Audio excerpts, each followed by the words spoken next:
So given the Samsung Galaxy S's hardware, software, and camera all have their pros and cons, the other features on the phone are definitely going to shape the experience of using the Galaxy S and will really sway your decision on whether or not this is the phone for you. So let's take a look at some of those now. The Galaxy S's 4-inch Super AMOLED display is a great size for browsing the web, and you can see that the screen is very responsive to scrolling,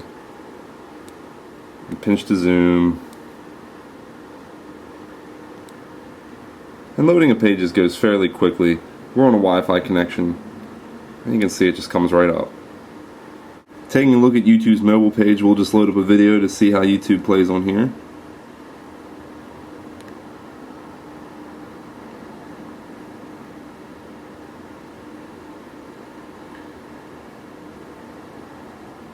Now this camera probably won't adequately represent how great the screen looks, but it's just a very good image. The blacks are extremely dark.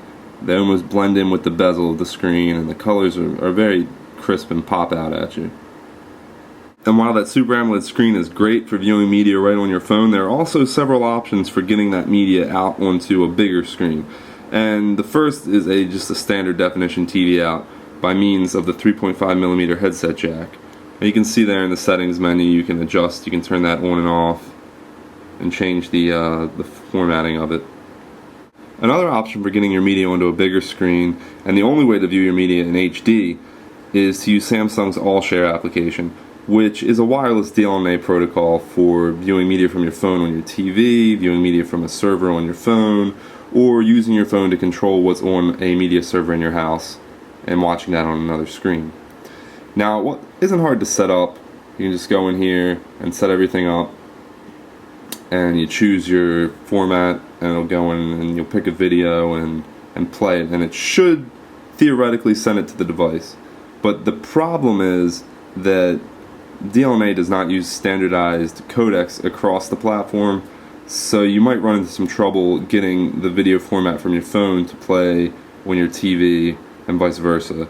It's really just a toss-up. I had a lot of trouble playing these videos on the television through a PlayStation 3, but other people may get better luck with that. The Samsung Galaxy S also has a built-in FM radio.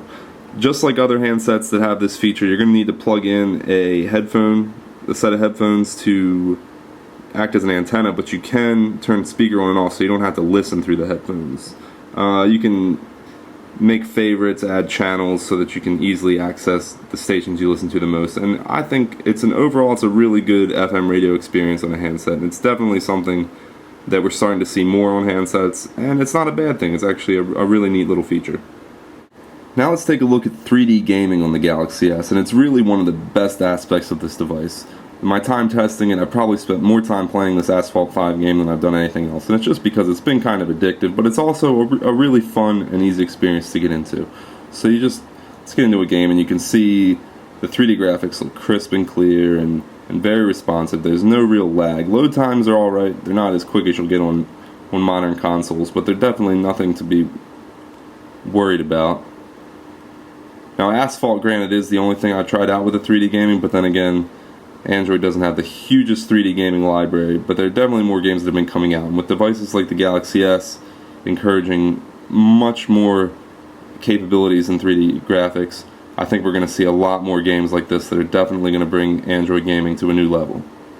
So that's a look at the extra features on the Samsung Galaxy S, and these are the things that are going to make or break this phone for a lot of people. But we think that they definitely err to the positive side more than the negative side, with 3D gaming, a great browsing experience, great video experience, and media all around. You can't go wrong with the media and gaming aspects of the Galaxy S.